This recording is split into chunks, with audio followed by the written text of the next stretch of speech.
with a yogi. Today we have a yogini with us, Vaidya Dr Ahalya Sharma ji, who is currently the principal of Government Ayurveda Medical College at Bengaluru. Formerly, she was the deputy director of the AYUSH Department of Government of Karnataka, and she has been an exponent of Ayurveda and Yoga, and her academic achievements are vast. She is member of many academic bodies, and for a long term, she had been associated with our S. Vyasa Yoga University also for decades together. In fact, right from the early stage of its inception, she had grown up along with the family of our Guruji and Dr. Nagaratna Didi and all. So if I just share Dr. Ahalya's credentials, the whole session will not be enough. So as we interact with her, we will get to know more and more about Dr. Ahalya Sharma, whom I fondly call as Ahalya Didi. She is like my own sister. We have all, for years together grown in the same yoga parivara, the same, parivara, the family of all yoga people under the tutelage of our Guruji and Dr. Nagaratna Didi. And therefore, she is one of my sisters, I would say. It's a privilege, of course, to talk to her on this forum, though informally, many times we have been doing a lot of chatting with chats. But now to talk to her on a forum like this, I'm so glad. Welcome you, Ahalya Didi, for this session. Thank you so much, dear Subbu, for having me here. A very good evening to all my dear viewers also. Thank you so much. And in fact, in this whole season, when we have started from 1st of June, we started this series of Kaapi with a yogi. And I was thinking that more people, or only male, who were coming for participating in the sessions, then I was thinking of some women who are also equally, who are doing such wonderful work. So 2 days back, we had Dr. Meena Ramanathan from Pondicherry, who is a wonderful academician, a researcher in the field of yoga. And she is especially working with the special children and senior citizens also. So it was a wonderful soul-touching experience with her. Many people gave a feedback that, they even melted, they cried by listening to her experiences working with special children. Then I was thinking that, who else could add a wonderful flavor to this program, add a flavor to the kashaya that we have. So then kashaya, when we say it is from Ayurveda, Yes. So I thought yoga and Ayurveda have a lot to go along with each other. They are not different. They are kind of two sides of the same coin. Both have the origin from the Vedas, and the same kind of Rishi Parampara have contributed yoga and Ayurveda.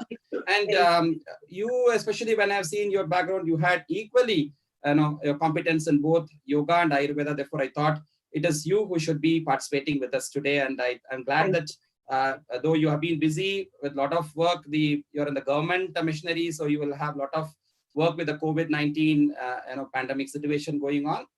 So I'd like to just start with this, because in the contemporary situation, we see that we're all in kind of a panic situation. A lot of uncertainties happening, especially with health. We do not know who will get what. We think we are healthy. We think we are healthy, and I'm not going to be affected and everything. And then we see many young people equally getting affected with this COVID virus situation, which is happening. So in this scenario, I would like to know from you, kind of from Ayurveda, how is the contribution from the science of Ayurveda for the situation today? What are the remedial measures that people can follow from Ayurveda?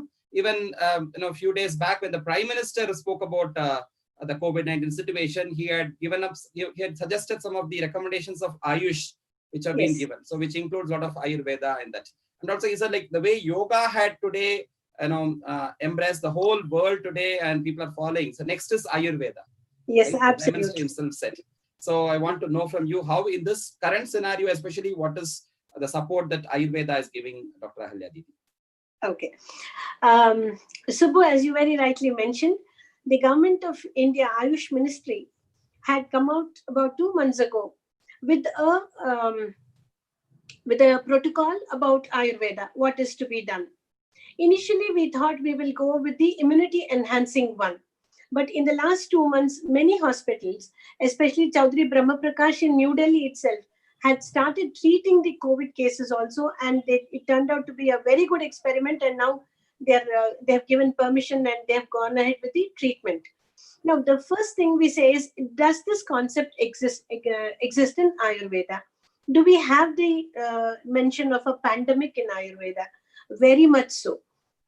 Pandemics are new to our generation, to 20th century, but pandemics have always been there. We all talk about the 1918 Spanish flu.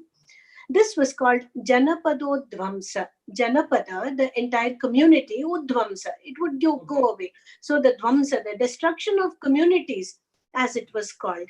So this is mentioned. It was also called as Aupasargika. That is one which spreads from person to person. Okay. Ayurveda would look at a situation like this. In fact, Charaka Samhita, that's one of our important textbooks. In one of the chapters, it mentions about it exclusively.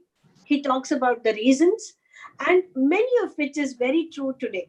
They say, as you breathe in and breathe out, as you cough, as you sneeze, all these terminologies beautifully put forth.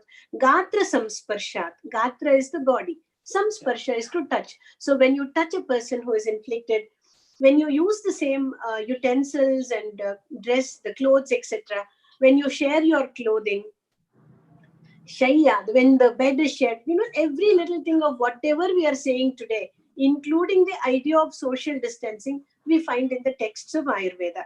But in the last probably 100 years, we had no major reason to take it out. Hence, it was a little dormant, and now people have come out with it. So let's look at it this way. The immunity enhancing measures. Now we know that there are a lot of asymptomatic positive cases where the symptoms haven't blown up. I'd like to tell you a small verse from Mahabharata, which also finds a reference in Ayurveda. Nirvate patite vanhihi swayameva prashamyati. When fire falls in a place where there is no wind, it takes a natural death. In a very similar way, there might be a virus or whatever that comes into our body, a being from outside which comes into the body, but may not always find a conducive environment to grow. So it will have its own natural death. So some who are affected will come up with full-blown symptoms. Some may not be symptomatic. Some may come with mild to moderate symptoms. That depends on the vyadhi kshamatva, the immunity of the body, the resistance of the body. So our first line, in accordance with the dictum of Ayurveda, would be swastasya swastya rakshanam, to maintain the health of the healthy. So is Ayurveda only an immunity enhancing one? No, that is the first dictum. Let's first take care of people who are well. Looks like we call in yoga as a promotion of positive health. Even in SVASA, we have this promotion of positive health in yoga. Yes, yes. So the first idea of Ayurveda is that. In fact, our treatment, when we talk about the treatment in the Chikitsa Sthana, we don't start off with jvara or fever or other disease. We start off with something called rasayana. How do you rejuvenate the body? How do you keep it fit? And if that is not possible, then what are the treatments that need to be offered? So one is the immunity enhancing ones, and one, people who have been under quarantine in Gujarat, the experiment was done. In Karnataka, it is being done. And for people who are sick. So 3 categories. And in the immunity enhancing one, it's very common now. Ayush Mantralaya has come out with very many ideas of what can be used at home. And in fact, we from the state of Karnataka, Department of Ayush, we are distributing something called Samshamanavati, which basically... What is it called? Samshamanavati. Shamana is, as you know, to subside. The name of the medicine goes so. It contains an ingredient called Tinospora cardifolia, Guduchi, as we are calling it, Amritaballi, as it's often known. So we are distributing it to common public so that, we might be able to, it might help in... The kashayam I'm having is having Amritaballi in this. Same here. Yes. Please go ahead. You were telling about Amritaballi, so I was remembering this. Yeah. So, this is how we were talking of. We spoke of all these simple ones: ginger, turmeric, tulsi, amritaballi, all these that can be used at home, made as kashayam for everyday use. Now, do I use it today and tomorrow will my immunity go up? No, you use it for a period of time and surely it will go up. And all such activities, research activities have started. In fact, DST has called for a project on that. Rajiv Gandhi University of Health Sciences has called for a project. Central government has called for a project. So people are working on it left, right, center. And I'm sure in the next couple of weeks, we will be able to say idam itam. This is how we are going to treat it. Of course, case-wise, individually, as the doctor deems it fit, we will take up cases and treat it. Oh, that's very nice. In fact, when we say Ayurveda, many think it is like because Veda, when we say it belongs to a particular religion, maybe the Sanatana Dharma, the Hinduism, and although the others also call their own holy text today as Veda and all those things. Yeah. So is it something to do with the religion that Ayurveda is exclusively for one particular religion, or is it like everybody can practice and take it? What is your say on that? As you know, the word Veda comes from Vid, which is knowledge. Ayu is life science, is life basically. So this is the science of life. So therefore it is Ayurveda. It is also called the fifth Veda and as the fifth Veda. Ayurveda very heavily gets its inputs from the six darshanas, the Astika darshana as we call them, the Shad darshanas, Nyaya, Vaisheshika, Sankhya, Yoga, Uttara Mimamsa and Purva Mimamsa.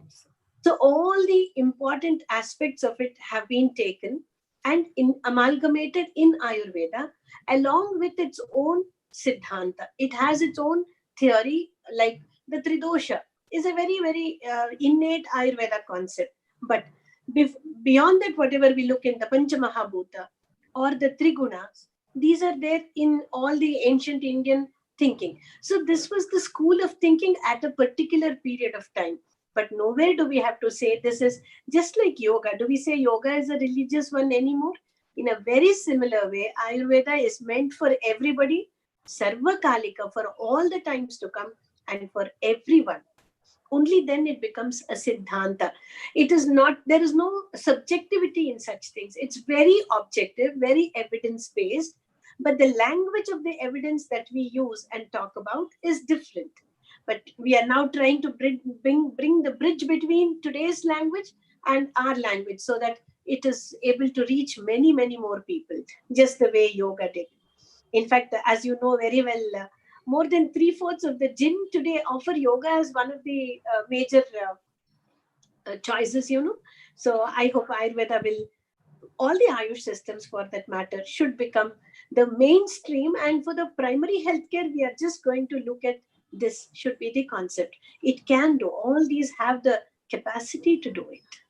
Very nice. In fact, but what is happening even today, the common tendency is when we have even a small headache, you go to a medical shop and then not even go to a doctor, but go to a medical shop and buy a medicine, which is anasin, crozin, metacin, and all are sins, I would always say.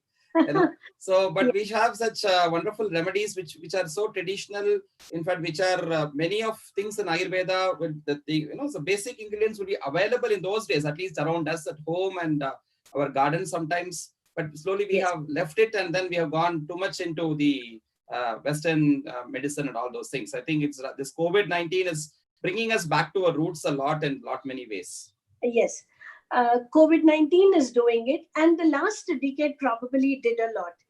In fact, see, we need a very strong political will to bring something into action. 9th November 2014, we had the Ministry of Ayush that was started. Yes. 2005, Sushma Swarajji coined this term Ayush, the acronym Ayush, Ayurveda, Yoga, Unani, Siddha, and Homeopathy. So this is when it started, and all the attention was given from then on.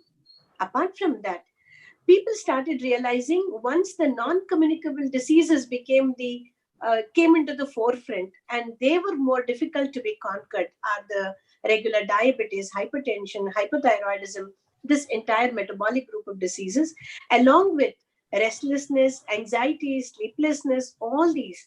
Then we realized the answer is not outside and the answer is inside. Secondly, with lifespan increasing, the change in lifestyle was extremely necessary and we didn't know where to go. And that's when yoga and Ayurveda came into the picture in a large way. Then we know the tertiary healthcare is becoming extremely expensive. It's so difficult to maintain a sick person at home today. It's expensive. It is very difficult on the time of the person. So what else do we do? So try to maintain the health and make sure you don't get in there.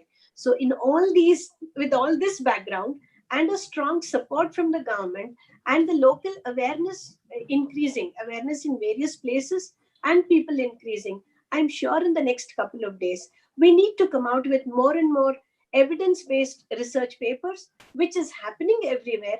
We should probably increase the level of it to be for people. When compared to yoga, I think the number of research papers available in terms of Ayurveda are comparatively less, is what I see, because that is one of the reasons why yoga has been widely accepted worldwide without any hesitation. Whereas people think of Ayurveda, even in some countries, they don't easily accept it, I think so. You are right, Subbu. The reason being, yoga was taken up by, if I may mention, Dr. Nagaratna, who is a Western medicine trained person. So it was easier for her to draw the pre and post, come up with the models and the acceptance of it also in the journals published. There was always a little bit of a certain stigma, but that is one. But the second thing is, we have had wonderful results, miraculous cures, consistently, not just one case here and there. A lot of my colleagues have recorded, documented so many of it. But the methodology of publication was not very open and clear. Now, the curriculum that CCIM has introduced actually has research methodology as a paper for our final year students.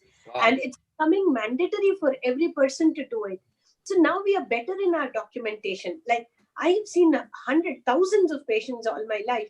And in the first 1.5 decades, I had hardly documented them.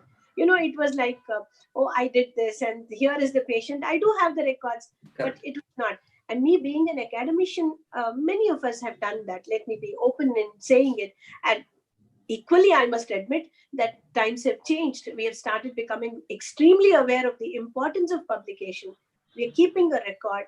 And I'm sure in the next 5 to 8 years, there'll be a lot of difference in the way Ayurveda is put forth and Ayurveda is accepted, both. Very nice. In fact, you're talking about the term AYUSH, how the acronym also bringing all the traditional systems of medicine. Because I come from yoga, jovially, when comparatively how yoga stands great in that, I used to say, in the word AYUSH, if you take out the word, the Y from it, it becomes AUSH, which is Aushadhi, which is Ayurveda, Siddha, homeopathy, everything. It has some externally something to do, whereas yoga doesn't have anything externally to do. When you add this Y to other systems, when you add yoga is something which can go along with Ayurveda. It can go with Siddha. It can go with everything. So when you add this Y of yoga into this the Aush, it becomes Ayush. It enhances the life of even the other systems when you add yoga, is always I used to say. You are right, but I would like to put it in another way. Ayurveda is not just about medicines. When we talk about the treatment of Ayurveda, we look at it in 3 ways. One is Daiva Vyapashraya, Yukti Vyapashraya, and Sattva Avajaya. You are talking a lot of Greek and Latin to us. We know Ayurveda means some, going and having some massage, or having some kashaya, or some, if at all, some medicine which we go. Ayurveda pharmacies are seen everywhere, Patanjali and all those things. We just go and buy something. This is what is the common man's thought. Absolutely. So this is what a common man has. Ayurveda is all about the right living, in which yoga is an integral part. Wow. Karnataka says, if you want to get rid of Vedana is a sense of not pain just. It's a sense of all experiences. Vedana nama anubhuti. It's a set of experiences. If it is good to you, you call it sukha. If it is not good to you, you call it dukkha. Anukula vedaniyam sukham. Pratikula vedaniyam dukkham. In fact, dukkha is a term which also stands for vyadhi. As you know, Patanjali also talks about dukkha. So to get rid of dukkha, medicine is the last one that Ayurvedic people, a proper Ayurveda person would say. We would first correct the diet, we would correct your way of living, we would correct your exercise, And then if it is not done with all this, then comes the part of medicine. But we live in a hurried world. So the first thing is, why don't we go with medicine? In fact, when people come to my clinic now, they say, ma'am, I've tried all medicines. Tell me, what should I eat? Tell me, how much should I exercise? Now we've seen people who walk for about an hour, who do yoga and then go to the gym. It's again too much. Ayurveda says, Anuyayat Pratipadam Sarva Dharmeshu Madhyamam. Like the Patanjali Yoga Sutra, a small sutra like this, a couple of Sanskrit words put together would enable one to write a commentary on them. We can write pages. Take that middle path, which is not going to harm you in any way. This would mean for eating, this would mean for exercise, this would mean for emotions. I would correlate this to yogaha karmasu kaushalam, the dexterity in action. And that dexterity comes in this middle path. So be steady, take it easy, do as much as you can. Manaha prashamanopayaha yoga ityabhidhiyate. We have heard this very often, calming of the mind. Similar idea is found in Ayurveda. Prashamanaha pathyanam. Pathya is what is good for you on the way. Patishu. Patha, as we all know, is the path. So whatever is good for your path, the path of life, is called pathya. So prashamanaha, manaha prashamanaha, a calm mind. Subbu, let's remember that yoga and Ayurveda come from the same background of the darshana. Exactly. Their idea is the same. Dukkha nivritti, sukha prapti. To be happy, to be healthy is the basic aim. Ayurveda, in fact, says it is for the good of everybody. Natmartam. It is not only for me or my selfish end, but it's for everyone. That's what Charaka says. Similar is the yoga idea. So, in fact, you must remember the very common prayer that every yoga student chants: Yogena chittasya padena vacha malam sharirasya cha vai. So we have the mind for yoga, the aushadhi for the body, and the grammar, the proper way of talking. Ultimately, all our thoughts come out as our words. So, in fact, except the word, everything else that goes out of the body is not what is wanted. It could be sweat, it could be anything else. So they're all not the right thing. Mala, we throw them away. Only Vani, only the Vak, the speech is what comes out from the body that is actually good and must be done in the best way. Therefore, the basic goal of the two being the same. In fact, I must quote this and say, see, like nivritti, as we all know, coming out of all the attachments. That doesn't make a person dry. We are still in love. But you are not in love just with an object, but with the whole universe, but with everything unconditionally. Similar is the concept that we find in Ayurveda too. So you can treat Ayurveda as a home remedy. I have my kitchen, I can take it out. You can treat Ayurveda as a philosophy. Yes, high funda philosophy, strewn here and there. You can read it and take it. You can see Ayurveda as a very, very scientific theory that is being spelled out, absolute evidence-based. You can treat Ayurveda as a Shastra, or you can look at it as the Samhita Bhaga of it. So all of it is there. We have the science and the technology of Ayurveda. Wonderful. Excellent. In fact, when you were telling about the kind of balanced way, I was remembering at another concept which Krishna says in the Gita. He says, Yogo bhavati dukkha. Yoga is something which can remove the dukkha when yuktahara viharasya, yukta karmasya cheshtasahu, yukta swapna avabodhasya yogo bhavati dukkha. So he starts with even the ahara. Yoga is something which even includes this part of ahara, then the vyavahara, vichara, and the achara, what we follow, all those things, including the sleep and wakefulness. All Absolutely. These, I think, that's what Ayurveda also, in terms of the lifestyle which is prescribing through dinacharya, ritucharya, all those, it is giving the lifestyle which is required. And yoga also is the same. So these all, as you rightly said, right from the same roots. In fact, the same Patanjali, whom we attribute as kind of the most important profounder of the path of yoga, we attribute that he has contributed to Ayurveda also. So when we say that, I wanted to always know this, because in what way we say Patanjali that he had contributed to the Ayurveda also, Malam Sharirasya cha Vaidyakena we say, but in terms of the Yoga Sutra, if we see, I don't see any Ayurvedic, though their interconnected concepts are always seen, but as such, is there any other separate contribution of Patanjali which is revered in the circle of Ayurveda, that which is attributed to Patanjali, or how is it Patanjali connected to Ayurveda? There is a notion that Charaka and Patanjali are one and the same, like Panini, Charaka and Patanjali. Okay. So these are not very important. Well, just as Charaka is for Ayurveda, Patanjali is for yoga, and Panini for grammar. So that's how we look at it. But we do find a lot of yoga references in texts of Ayurveda, especially Charaka Samhita. So maybe he had, Patanjali would have contributed, we say actually, many which Patanjali have contributed or lost in due course of time. So maybe something which he had contributed in terms of Ayurveda or quoted by Charaka in his Charaka Samhita could have been. Could be, but this would all be just an intellectual jugglery. We are trying to fix him here and Shabdajala Maharanyam Chitta Vibhrama Karanam.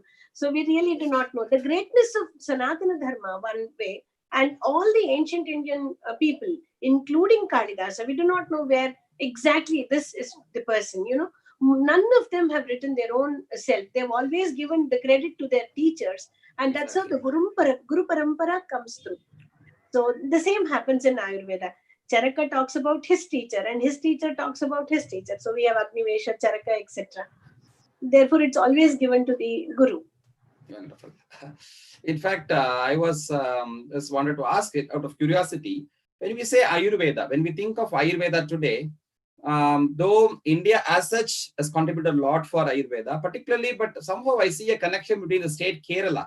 When we say Ayurveda, a lot of people, even today, when we see Ayurvedic doctors, even when I looked into you, the way your sari, the dress and everything, it was looking like, oh yeah, Kerala, Kerala Chechi. So people more, I think, are from that state. Is there anything connected historically for the state of Kerala, that it has any Ayurvedic roots from there? Was it something like Ayurveda started from there or something? Because wherever I go and see, Ayurvedic clinics, or, even in your colleges, I'm pretty sure a lot of students from Kerala, no matter, even it could be in Bangalore, they see Keralites come and study here. And in Kerala, though, we see when you go to, internet and like look for Ayurvedic residential treatment centers or something, it is all, kind of Ayurvedic centers, residential centers. You go to Sri Ayurveda place there, the setup they would have made looks like a Kerala thing in Mysore or everywhere. So is there any particular connection between Kerala and Ayurveda, or is it like, just like that because of the interest that which has started there, more people are coming from Kerala for it? We talk of Kottakkal when it comes to even the pharmacy today, the AVP, Kottakkal pharmacy and all those things is more, I think, dominating in this. Just out of curiosity, I want to ask about it. Yes, you're right. The first thing, I belong to Bangalore and I'm a Kannadiga. Let me tell you that. With, this is just on the lighter vein, but yes, you're right. See, if anything has to survive, it has to become a part of the society there. Today, yoga was in the Himalayas, but it was for a yogi. 30 years back when you said you were getting into yoga. In fact, I remember when I initially used to come to Prashanti, there were people to the Vyasa University. They would say, why are you going there? What is your age? Why do you want to go there? That was the kind of a concept we had then. So yoga was meant to be somewhere from the Himalayas and a yogi was supposed to be there. No, yoga happens in our day-to-day life. How much are you able to keep the calm, keep the balance going? I must bring in the other meaning of yoga here. Apraptasya praptihi yoga. So when you get something that probably including this life, and for all the comforts we have got with it, just an attitude of gratitude is what comes up. So all that is a yoga. That way, Kerala had the tradition and somehow was very, very good in maintaining it, and it became a household entity. Whether it was the kashayams that they take in the particular Masa of Karkati, the July, August, during just after their monsoons that they take it. All of them use it so that there is no pandemic that comes. Or even the hospitals which dispense fresh kashayams on a day-to-day basis. Even on the average, on the day-to-day people in household, if you go into any Keralate's house, the very water they drink, I think it has some herbal thing in that. It's kind of reddish. That they take. Yes, it's loaded with ginger, So they do that. So it became a way of life for them, and they maintained it that way. And this most important reason was the availability of herbs. Kerala, we know the rain, it's it rained perpetually for many months there, and the vegetation was so thick and good. They could find it just in their backyard, and they started doing it. And credit goes to a certain of the families who maintained the tradition and who passed it on to the next generation and started. Now they have some of the premier schools and colleges of Ayurveda there. So that way we are glad that it is maintained there. So the Kerala tradition is what it is called, like yoga from probably B.K. Iyengarji or yoga from here. So that is the Kerala tradition, but it is as much there in other parts. In fact, I must mention Maharashtra, which again has a very strong tradition, and certain parts of Karnataka, which have a very strong tradition. They have the rasausha, these metallic preparations, which are there in Maharashtra and other places, So it has been there, but the popularity... I think Gujarat has the Ayurveda University there, so they must be having their own background of Ayurveda. It is there. Then we have Banaras Hindu University, National Institute of Ayurveda, Jaipur, and we have the All India Institute of Ayurveda called AIIA, like AIMS. So in New Delhi, so which is a premier institute. It's come up beautifully. So we've lot of such ones, and I cannot forget our own institute, the Government Ayurveda Medical College. So we have lot of institutes which are doing very well. We have about 280 colleges all over the country now. Wow. Very nice. So just out of curiosity, as because Kerala happens to be my birth state also. Therefore, I was curious, is there anything that Ayurveda has a special thing? I was, because my mother happens to be from Cochin, so I happened to be having born there. Then I studied at Tamil Nadu, at Madurai, then moved to Bangalore here for my yoga studies. And so I became a Kannadiga, Hemaya Kannadiga and a Karnataka Praja. I'm here for all these years. So where you are born is not as important as where you grow. You're growing in Bangalore. So, yes, exactly. Ayurveda still is there in a big way in Kerala, but it's there everywhere else in the country. And I hope I'll be able to say very soon that it's there everywhere in the world. I must tell you at this point, Subbu, that Government of India has brought in Ayurveda chairs in about 8 countries. I know it's there in Russia, in Turkey, in a few other European countries. We do have Ayurveda chairs. So where there is a senior Ayurveda professional who's going to spread the knowledge, who's going to take up research, meaningful research there, engage with the community and look at the commonness of the medicinal plants available and bring in the concepts of daily living, the healthy living aspects to the people of that particular country. Wow. And we intend... That's a good move in moving through the academic area than, the clinical side. Clinical side, when you go to practice, still they may have some inhibitions, but in terms of having a chair and spreading the academic side of it, I think it will be a very good move that they have taken. Once the awareness comes and the evidence builds up, the others will not take a long time. So even that will come in. Very true. Yeah. Very true. Very confident. Very nice. Very nice. It's a nice thing which we were not aware through you. We got to know that in the 7-8 countries, the chair has started. So that's a very wonderful move the government has made. So when it comes to Ayurveda, we see that there seem to be many different kinds of Ayurvedic practice. Some use the kind of Nadi Pariksha, again, some they advertise saying that they're authentic, traditional Kerala practitioners, as I was mentioning. So are there really different kinds of Ayurvedic practices? So how do we decide which work for us? In yoga, when we say today, there are so many styles and traditions. We say this is the Krishnamacharya tradition, this is Iyengar yoga, this is Ashtanga yoga, this is Hatha yoga. So every school of yoga brands themselves with one or the other thing. So when somebody comes to a yoga school, today the people, there's a student to enroll when they come, they ask, which yoga do you teach? So is there something like that, which brand of Ayurveda practice that they do, or is it all the same? Just I want to ask from you. it is all the same. They would have probably highlighted on a particular aspect of it and taken. The base of it remains the same. The practice almost remains the same. Locally, there could be a little bit of difference in dispensing of medicine. Like I said, Kerala would have its own set of kashayams. The other ones would have their own set of tablets. So that could differ. But the Siddhanta, the basis, remains the same wherever they are. They could pick up on a particular practice. There are some people who treat strokes. There are some people who treat pains.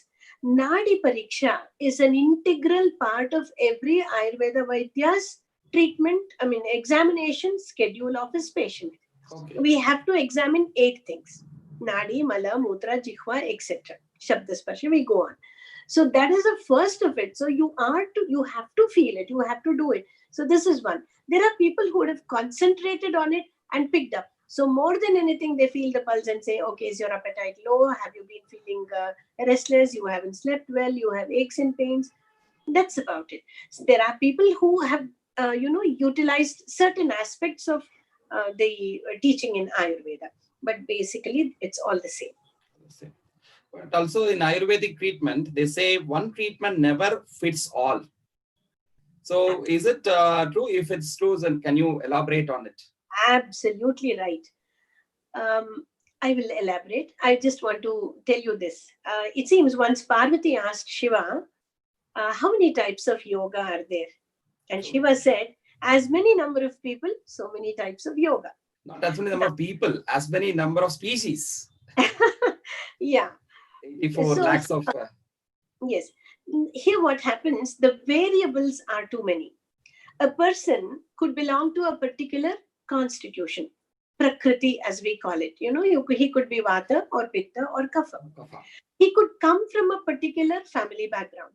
He could come from a particular country, a place of residence. Somebody from Rajasthan, the Thar Desert, or somebody from Chirapunji where it is raining all the time. So basically, where do they come from? And what is their prakriti? What other ailments do they have? How strong is their mind? We analyze basically on sattva, we call it the pravara, very good. Madhyama, okay. Avara, not very good, not very strong. There is COVID everywhere, but some people are extremely anxious. Some say, okay, let me see. And the others say, no, nothing will happen. Let's be confident. Let's look at it when it comes.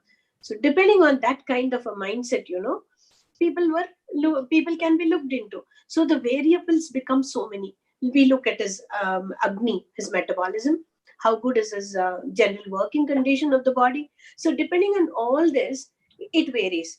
But however, it is not all that individualistic. We'll put it into some 64 kinds. So in that, the prakriti is of those many types, vata, pitta, kapha, etc. when we bring in all the combinations. So in that, when I have to give medicine to you and in a similar condition to somebody, the chances are that it could be different. We go according to the prakriti of a person. If I may give you an example, there is acidity in a person who is basically of pitta nature, and there is acidity in one of vata nature. Then the medicines I give for both would be slightly different, not too very different, but there is definitely going to be a difference in choosing the medicine. Okay. And that is the right Ayurveda approach. It is not that one dress fits all, but there is going to be some M, L, and S. With that, we try to fit. It is not that there is nothing at all. It should be totally stitched. No. The texts have given us a quotation. If this is the condition, you have to do 1, 2, 3. You put the patient on Langana, on Virechana. They give us a protocol. And that protocol must further tailor make and give it to the patient. Excellent. At the same time, we see that in those days, traditional Vaidyas would have, they would have made instantly a fresh combination according to the need of the patient who would have come to them. Whereas today it is pre-prepared pharmaceutical preparations that we see. So how effective would that be compared to what would have been the ancient methodology of preparing instantly and giving it to the patient? Definitely a fresh one. Where we say there is a lot of prana in the plant also. True. So that definitely is better, a swarasa as we call the fresh juice of the plant. But even then, it was only a part of it. There were a lot of other tablets and lehyas and asavas and arishtas where there is no expiry date. which has self-generated alcohol that we use for years together. So in that context, there is not much that we are losing out just because a herb is not available fresh. We have got the ingredients dried and ready to use. We have tried to maintain it, and a lot of pharmaceutical studies have proved that these are also equally effective. So we don't find much of a change. However, a fresh one is always welcome. So one more important aspect, as we when we started with yoga, teaching for the pregnant women's. So then I got to know that a lot many aspects of Ayurveda. In fact, you have Ayurvedic, gynecological studies also separately available. I think Stree Yoga, Prasuti Tantra, and the Garbhini Paricharya, and all of things which are there, which is parallel to the allopathic system. What we have an excellent thing where even the up to the from the conception to the delivery, it can go along with Ayurveda. So I'm sure you are somebody who had been having a lot of interest in this aspect also. So I want to learn from you for the benefit of people who are watching, especially the moment it is people go to all this modern medicine and all those things, whereas we have such wonderful native treatments, and it's not just treatment, it is just part of life, what they can adapt, wonderful things which are there. So just want to know from you that. I would like to just add into what you said. It doesn't start from conception, it starts preconception. Yes. So right from the time the couple decide to have a child, how should their lifestyle be? What is it that they eat? How does the mother think is extremely important. Today we have this new group of diseases called the FOD group of diseases, the fetal origin of adult disorders and all. We have been coming across called the Parker's hypothesis and all. Every bit of it, the eugenics and the epigenetics that I can say, we have it absolutely in Ayurveda. The language has been different, but it is very well recorded.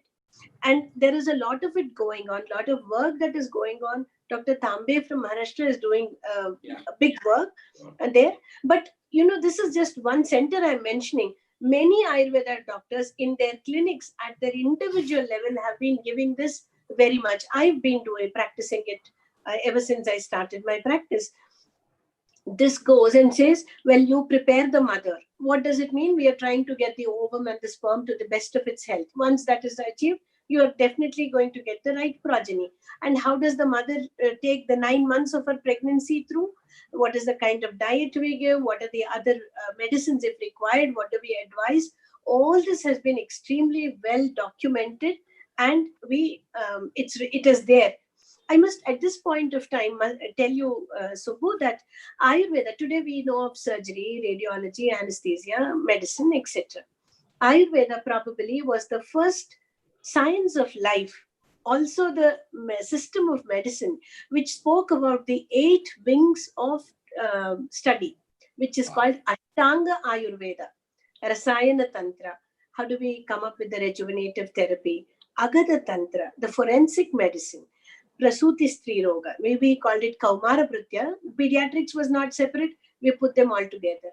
Kaya Chikitsa, general medicine. Shalya Shalakya, the diseases of eye, ENT, and the Shalya, the surgical diseases. So all this, the 8 branches of Ayurveda, this is for all our viewers to know that we probably was the first school of medicine which had categorized it. When do you categorize something? Only when you have a complete know-how of it. So the reason, we are extremely based on the Karya Karana Siddhanta, the cause and the effect theory. You use this medicine in any part of the world, you will get the same result. So that was the kind of mathematics which it was drawn. The subtlety to which they go about gunas, the characteristics of medicine. How do you understand a medicine? Our pharmacological terms were different. Rasa, guna, virya, vipaka. This is how we go. Completely understanding. Ginger is hot. Pepper is also hot. But the difference between the two was very well documented, in whom you could give ginger and in whom you could give pepper.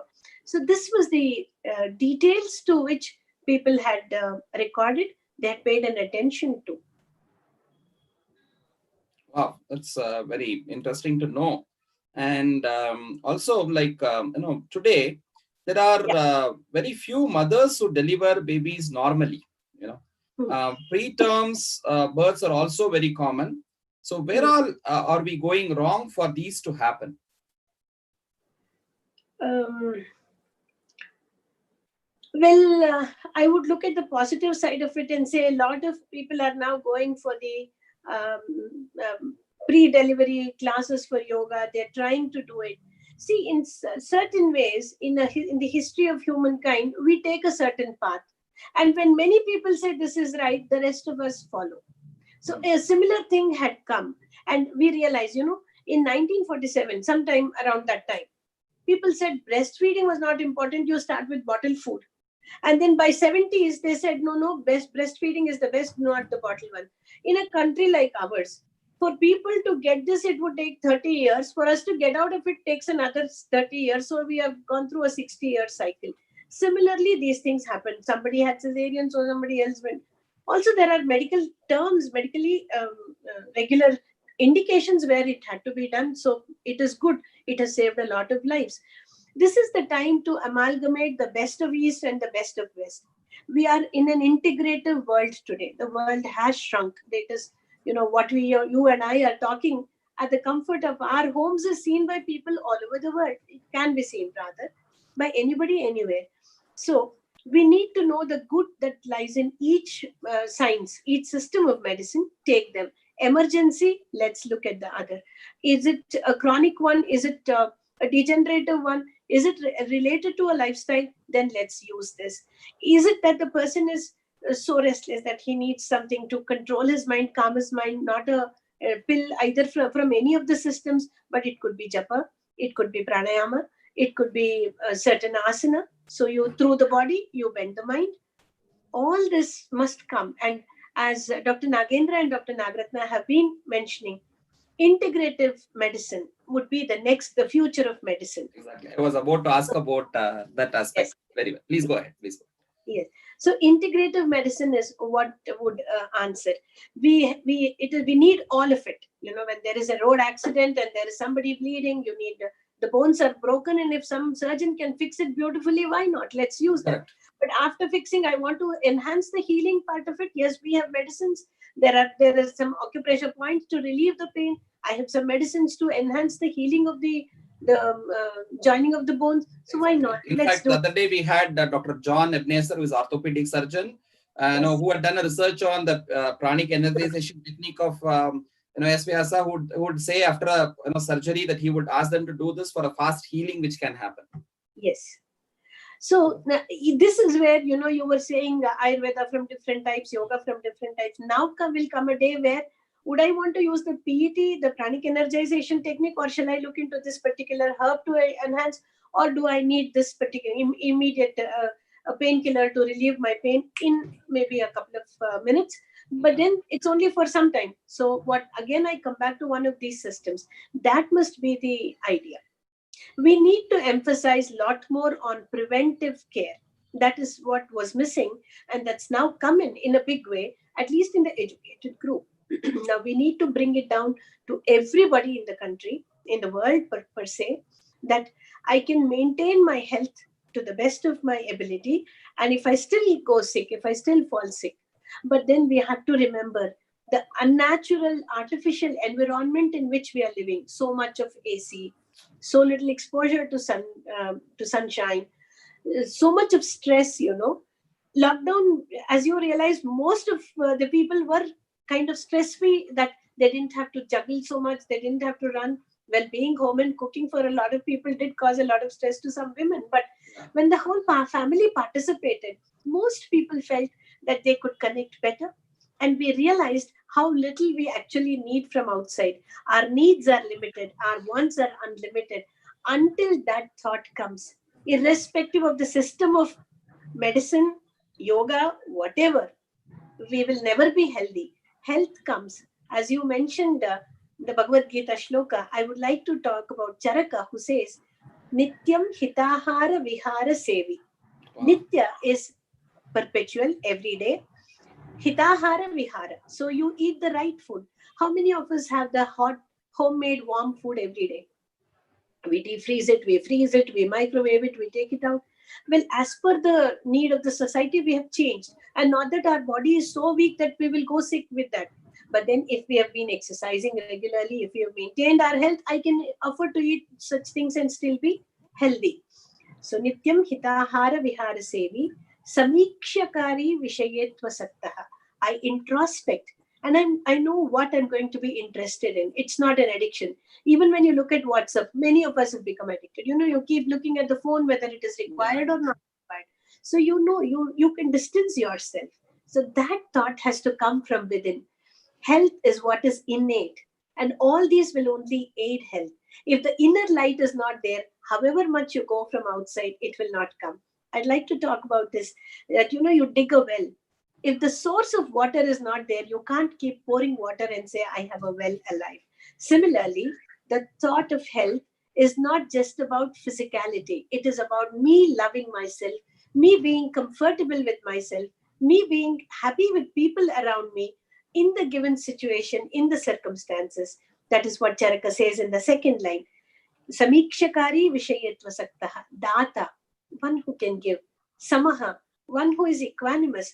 Every day is not going to be Sunday. We are going to have the other days. So life is going to be that. Matra Sparshastu Kaunteya Shitoshna Sukhadukkadaha. Tam Titikshasva Bharata. Agama Payino Nityaha Anityaha. Tam Titikshasva. The first of the advice Krishna gives Arjuna in Bhagavad Gita. Tolerance, forbearance. Yes, it will happen, but there is nothing we can do. It's like waiting in a bus stop and being restless and moving around that the bus has not come. By my moving, the bus will not come. So that has to dawn. When it doesn't dawn, maybe somebody can tell me. Until I understand, it has to come in. But if I keep seeing 3-4 more people who are doing it, then I also calm down. So this kind of a calmness has to come into society. An inner awakening has to happen. No, I don't mean by awakening, I don't mean we are all going to be enlightened. I'm not talking in that sense of the term, but I'm just saying, let's just step back and understand. Is this shouting necessary? Is this stress required? Am I doing it? We have realized in the last 2 months, so much of it has been unnecessary. Exactly. So looking at all that, Data Samaha Satyaparaha, you stand for a virtue, a value. Data Samaha Satyaparaha Kshamavan, the most important one, the baggage that I carry. Until I drop the baggage, health is not going to be mine. When I see innumerable patients, not just me, all my colleagues who have been seeing, we know the aches and pains that come. The ache is real, but the reason for the ache is not as real. The pain is real, but the reason for the pain is not real. That is where we have not been taught that we have to drop. So what should change? From our education to the way we interact to the values that we are placing, where money is telling me how successful a person is, not really. How successful am I depends on the love that I've been able to give, the amount of service I've been able to do, the amount of happiness I've been able to get. So once that, when our meter moves this way, I'm sure most things will change. And it's not an ideal situation. It can happen if each of us decide to do that. And the world is always going to be the same. From times immemorial, we have seen it. There is always been one Socrates, one Aristotle, one Krishna. People will come. They will spread the wisdom around. It's up to us to take it. Very true. Very true. In fact, while you were telling this about what the good things that we have started seeing during this lockdown, yesterday on Irony, we had an interaction with our Yogacharya from Australia, from Melbourne.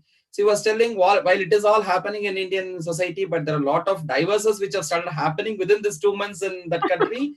A lot of youngsters have got a lot into depression of various things because we already have a family system, where people now it's a chance for us to be, though we were all running in our own rat races, but time to be with family, children at home. Many mothers are lovingly preparing foods for them, so they are discussing of various recipes. I see sometimes in common forums they are looking for various wonderful recipes to make at home and give the healthy, nutritious thing. Whereas in other countries, I think now that these traditional systems of India, our value system, the health system, otherwise the societal values, everything are slowly going to go there, then they're going to see a change. So if it is helping us in one way for us to re-ensure our own value systems, we had it, as you are saying, the definition of yoga as apraptasya praptihi.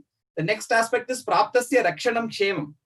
So we need to, what we have got, we need to, ensure that we are having it. So I think this lockdown is making us to ensure what we have in a proper way, go back to our roots and, re-establish, reconnect with all our traditional systems. And same time for other countries to look back into what India was offering, the Ayurveda, yoga, and everything, our Indian traditional values, culture. It was very fascinating to hear from you that even the ancient text of Ayurveda, the concepts, all those pandemic, and then when it happens, what we need to do, the remedial measures of the even including the social distancing and the physical thing, everything has been mentioned. So that is where the whole world is going to come back to India and take it. That was wonderful to hear from you, Didi.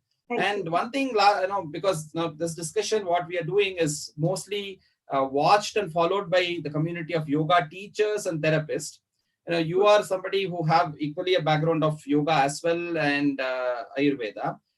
Do you think that for yoga practitioners and yoga therapists, especially who are there, so this basic knowledge of Ayurveda, of what you were talking about, the health aspects of Ayurveda, knowing our gunas and prakruti, are all those necessary so that they can integrate? Of course, as you said, the future is going to be the integration of all systems together. But even as such, when you see the track of yoga teachers and therapists, so how important is the knowledge, at least know-hows of Ayurveda is important for them? Certain aspects, as you mentioned, Subbu, like knowing the prakriti of a person, so that you can know what is to be given. For a kapha prakriti person, you can give more of the rigorous exercises. You can get them to do the fast Surya Namaskara. Wow. For a vata prakriti person, you can give more of the calming exercises and get them to do the fast moving ones to a moderate extent, not very much. For a pitta prakriti person, you need to give them more of the left nostril breathing rather than the nice right nostril one. Once you give them the nadi shuddhi, you also make sure that you get them to do a lot of chandranuloma. So this way, it will help you. And generally, when you are teaching yoga, you would also be seeing a lot of sick people there. People sick, I mean, people who would have some condition of ill health in them, not really sick that way. So it could be someone for acidity that who would come. So once you know there is someone with acidity, you know what is the basic dosha involved. So depending on that, you can do. And as you very rightly said, knowing the prakriti is important, knowing the gunas, the sattva of a person is important, knowing the gunas is important. And a knowledge of simple herbs and some kashayams, that can be done with things at home. How would you make a mix? This actually will help a yoga teacher. In fact, I often tell my students, a good Ayurveda Vaidya will be a doctor, will be a counselor, will be a yoga teacher, will be a physiotherapist, will be a good nutritionist, because you're going to tell them this is what you eat. So this is where we have to, give the basics of nutrition from Ayurveda. I think it would help a yoga looks like teacher. Being the principal of the college, you are promoting your course more by telling that you do this VAMS, then you have everything all in one. So we have yoga teachers should also be there. So I have been an Ayurveda doctor 3/4 of my life. What else can I do? I know, so just it is there. I have to mention. I know. That's the truth. That's the truth. As I was telling you, Sattva Vijaya is about the mind, the taking care of the mind. That is one part of the treatment. Yukti Vyapashraya. Yukti, as you know, is calculating. So I calculate the medicine. Daiva Vyapashraya. Many times all you need is tender loving care. When they come to a doctor, Hastaguna, they say, I would say, how are you? Don't worry, you will be all right. Why do most patients go out feeling better from a doctor? That's because there is a reassurance which they have got. So Daiva Vyapashraya, Daiva here is not about God. It is about anything psychic. You could probably threaten the person. Sometimes we are very strict with the patients and say, until you do it, you won't be better. If you want to take it. We have to use that language. I can't always keep cajoling them and coaxing them. Sometimes I need to be strict. So all this belongs to the Daiva Vyapashraya. I give them the set of medicines and I make sure that their mind, many people have this. Someone who is a fresh diabetic. Oh, I have diabetes, doctor. I can't eat this. all that will be there for 3-4 months, after which the fear will go away. Like what has happened with COVID now. But still, exactly. they feel the world has come to an end. And that is when you have to tell them nothing will happen, everybody gets it. You will be better. Start taking the medicine, do these exercises. So this is how the treatment, you can't separate them. Like air is a mixture of gases, treatment is a mixture of all this together. It is an art and a science. Wow. So we have to do it. Very nice. We are coming towards the end. Before that, I just want to know a bit of thing, because you are somebody who had been associated with our yoga university for decades together. Probably Yes. when you were in your college days onwards, the journey had started. So today we see it to be a big the university and research center and all those things. Whereas decades back, when you were most closely associated, it was an ashram, the Kendra. So how are your memories of those days? Just I want to know from you, Deep. My memories go back to 1988 when I first visited and became a participant of the yoga instructors course at the then Prashanti Kutiram, which was not V.S. Vyasa University, Prashanti Kutiram. We had such close association with Satyanarayana Shastri ji, the yoga guru there, in the sense he was the one who came out with a lot of the concepts, especially the Mandukya Karika.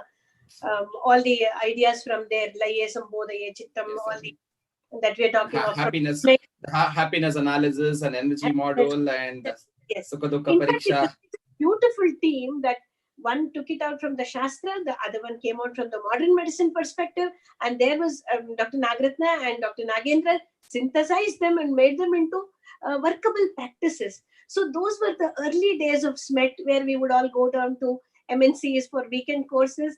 I remember going with Guruji and Nagratna Madam to various forums to deliver talks, to demonstrate. In fact, those were the days when I would demonstrate the asana and Dr. Nagratna would talk about them and we would do it together, helping her in the clinic and being associated. The first international conference, yoga conference, way back in 1991 is my most favorite memory of the whole thing. And those were the days where it was just an ashram, like, we had Lakshmi Didi, who was the caretaker, who was the backbone of the whole area thing. She used to be there teaching us, and we would go cook sometimes, and we would be 30 participants. It was a huge area then, not as many buildings. It was a typical ashram setup. We would often wonder if there was a deer here. And we had to walk 5 kilometers from the main road near Anikal, Jigini to, we had to walk inside. Or one van would come, one matador would come, which would pick us up once a day. It was like that. Those were the days to now. You have a half an hour drive from Bangalore. It's extremely nice that the way the place has grown to become the first and the only yoga university in the world, catering to so many thousands of people from all over the world. I wish it all success, and many people. And like today night, 9:30 at IST, Guruji is launching the Vivekananda Yoga University from the US. It is going to be the first official yoga university abroad, full-time university. So, wonderful. So today night, 9:30 at IST. I do not know what is the American time there. So it is going to be launched tonight. So to that extent that it has grown, very nice to know. Your association, of these many years. There are many who have done YACs who are watching this currently, who are all seeing it. So probably when many of them are not even born, that you had gone and done that. So those are the days. And for all these things to grow, we would have a monthly CME.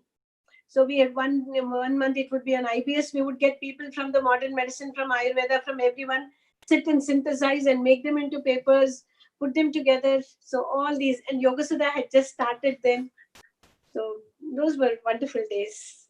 Exactly. I remember some of the conferences, the international conferences, when we would have it, it won't be without you being there, standing on the podium and doing the excellent comparing with the right now as you are speaking. It was so spontaneous and natural for you to quote from the shlokas, and then that too in your musical tone, what you have been doing.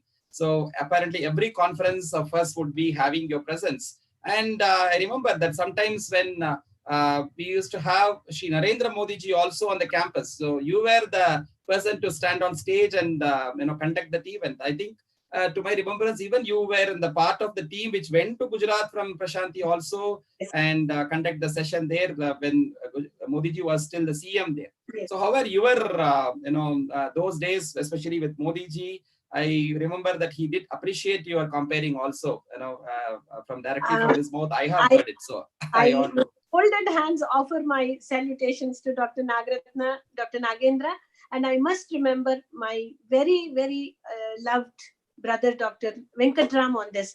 It was they all who encouraged, who taught me the basics of it, and they gave the opportunity. Guruji would always, as you know, Guruji, once he said you will do it, you had to do it. We would all be apprehensive and say, no, I wouldn't be able to do it. And then he would say, you are going to do it. And there was no bargaining on that, no compromise. In fact, many times when Guruji would come and push us, it would be the last moment that he would come and push us. Correct. So the same things happened. I don't know how many thousands of people they have helped grow like this. My only prayer is that the university grows in academics in the right way, with the right people leading, and that God give them long life and health.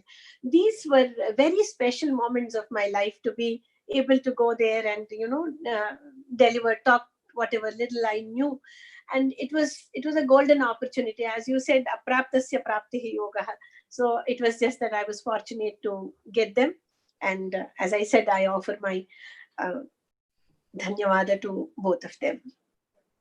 Very nice. And also, for the viewers who are watching, I'd like to just add about the beautiful family which Dr. Ahalya Sharma ji belongs to. It's a huge, joint family where she is playing a very active, pivotal role. Her husband is a wonderful academician who is the director of the NAC. Today, formerly, he was a vice chancellor of Tumkur University and also the Vivekananda University at Northeast. And he had been the very important person in the Higher Education Council and one of the top stalwarts in the field of higher education. And so how busy he would be. Same time, he had also taken a lot of interest. Both of them have seen a lot of interest in our culture, our, the samskaras, and especially Carnatic music and all those. And then they have a gifted son who will be, very soon, maybe like A.R. Rahman or Anirudh or somebody who can sing and who can play multiple instruments at a time. A very gifted musician, a child prodigy, I would say. Narayan, who is there. So such a wonderful family. So I would like to ask you, how do you balance this? You are having key position roles. You have been active at the social front in your profession. Same time, even in the college, you are not just going and doing your work. You keep organizing some or the other thing. We always see things happening to a great extent. A lot of conferences, seminars, and functions and things there. And that's right. You are involved in many social activities. How do you manage this? And then your family is not just the family of you 3 people being there, but with all these members being there, how do you? Because why I'm asking is there are many ladies, women who are taking up these kind of roles. Sometimes they find difficult, and then they come and share with like we have so stressed with all those. Whereas you still maintain this prasanna vadanam, and you're doing. So I would like to know the secret. No, you are probably saying more than what I deserve. Thank you for these words. But as you said, I have a wonderful family.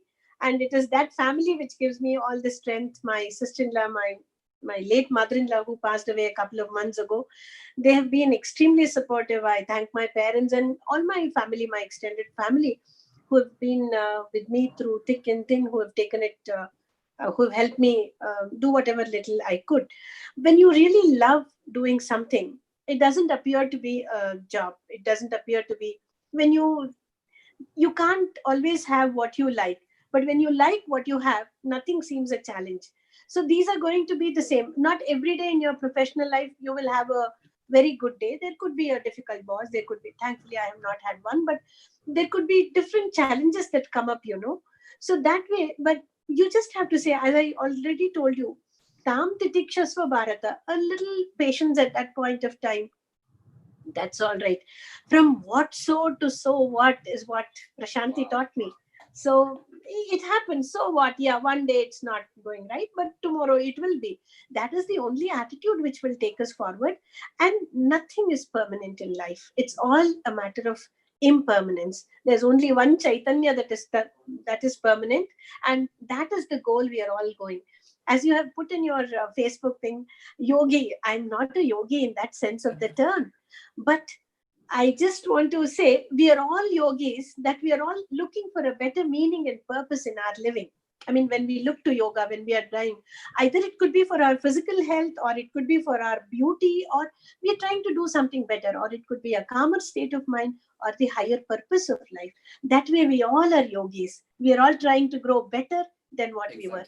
And I think that's the only important thing. I don't have to be better than somebody. I just have to be better than myself.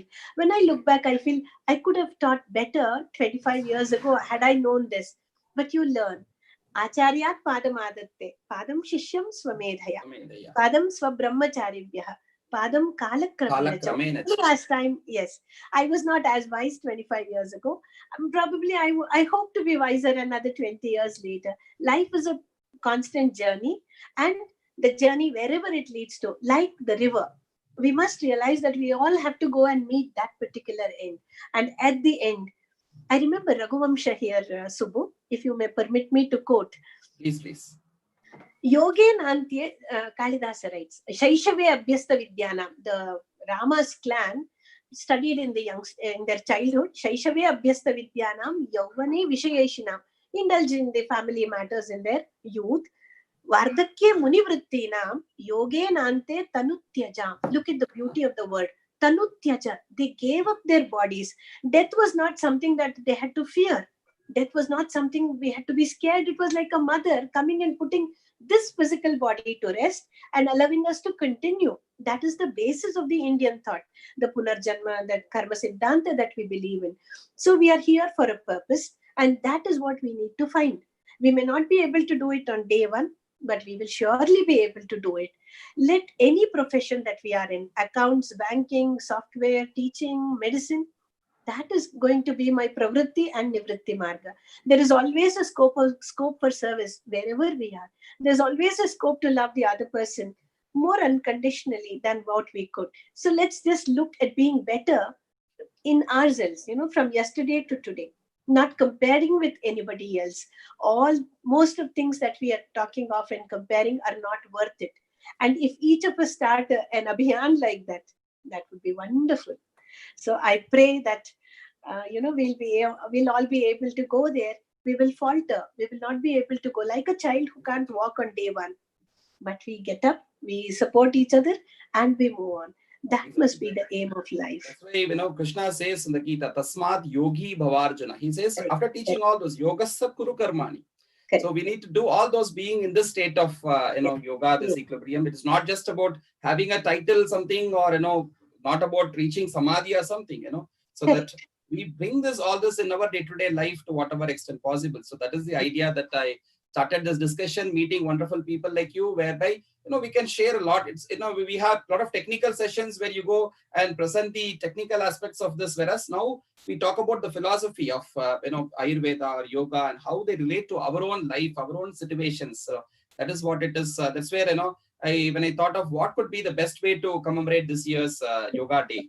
So we have a lot of webinars, a lot of programs, a lot of yoga sessions going on, but let us contemplate on these concepts. We're talking to people. It was so wonderful. And, I didn't even realize we have gone 10 minutes beyond the schedule. Yes. So that's what happened when, when we sit and talk heart to heart, brother and sister.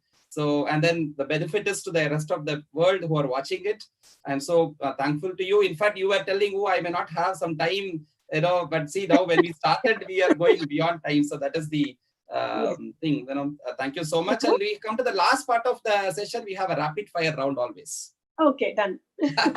So I'll ask quickly things which comes to my mind, and you have to have very short, crispy, sutra type of answers. And I don't plan much about it.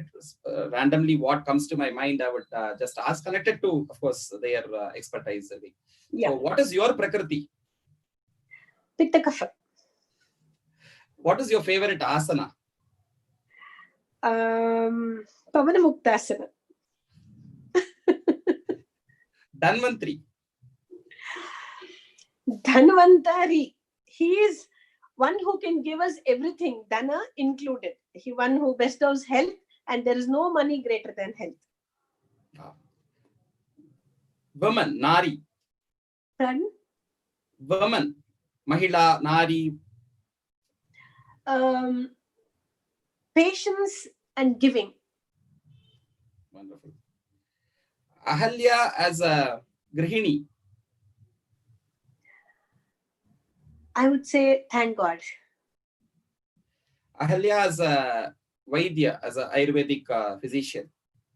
Lot more to learn, lot more to do. Ahalya as a teacher, the principal of the college. Again, thank God, because I became the principal of the same institute I study, and lot of work to be done. And I just want my students to feel, look, I'm in this, like, and all that as they enter the institute. I want it to be a home of learning, not a college that they come feeling, should I come, but a home of learning. Very good. Your patients. Patience. Patients. Love and help. Your students.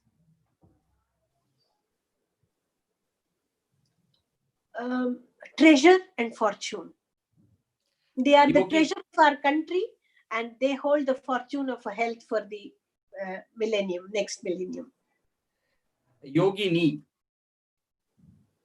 Yogi in Kannada, ni. So each of us, Yogini is, you are a yogi.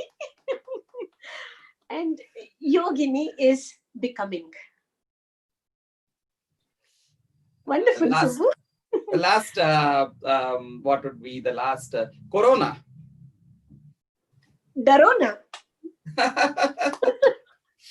Post-Corona, post-COVID. A better world. The Yoga Day. We are doing this on account of Yoga Day. So the Yoga Day.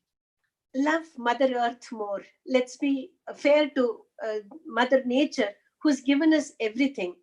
I think of a river often, Subbu. A river when it's from its starting place. Imagine Ganga at Gangotri up to Haridwar. You can just go drink the water. It is so clear. And now 2 months, none of us have gone. Ganga base is seen, they say. Very true. In that way. But as it comes in humans, all our kalmasha, all the dirt we are throwing it out there. So we just need to be like the river, which is pure at the beginning, and we must let it go the same way. Let's not spoil Mother Earth anymore. Let's use only as much as we need. And as Gandhiji said, there is enough for every man's need, but not for greed. I think we've grown beyond our greed. We, all of us included. And at some point, we have to tell each other to stop this and become more into the Swadeshi, into the be local, think local, grow local, eat local. That's all. In fact, that's the dictum of Ayurveda also. Very true. Nice. Thank you so much for these wonderful rapid fire answers. As usual, we had an excellent time with you. Give me my hamper. I need that. The rapid fire hamper. Rapid fire?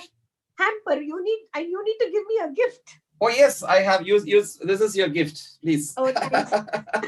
Thank you. And of course, the kashaya, I would ask. In fact, the kashaya which I am taking is from my friend Dr. Asha Kiran and Manasa, but who prepared a very good powder. They had made immune up. It's a mixture of all these what you call the Amritaballi. I know them. I know the mixture. Yes, they're very good. The mixture is what he had sent. So every day since this lockdown started, I make sure twice I take this. It's very easy, in fact, to mix it with water, hot water, and take it. So that is it. Yeah. So definitely for your the gift will be sent to you, Dr. Ahalya Didi. Thank you so much. Thanks. I was just kidding. Thank you, Subbu. I must allow me to offer my thanks to you for having me here. And I didn't know what you would be asking, what would be coming out, but it turned out to be a very pleasant, very beautiful 1 hour for me. Thanks so much for this. And I must thank all your friends, all our friends who are watching the live or maybe anytime. God bless you all. Let's all be happy. Thank you. Thank you so much. In fact, there's a lot that we learned, lot to practice. And my dear Yoga Mitras, with this today, we come to the end of the never-ending discussion, otherwise would have been, where we come to an end. And because 9:30, we need to join with Guruji for the launch of the Vivekananda Yoga University USA, the YU. And tomorrow again, 8 p.m., we're going to have yet another scientific yogi, Dr. Naveen Vishwesharaya with us. And it's going to be very wonderful, excellent session, bringing a lot of insights from the yoga research perspective. He's also a naturopath practitioner. He's heading the Council of the Naturopath Professional Doctors. He's part of many committees. He's a full research, Fulbright fellow, and wonderful intellectual person in the field of yoga and naturopathy. Please join with me for tomorrow. Thank you so much. Namaste. Namaste.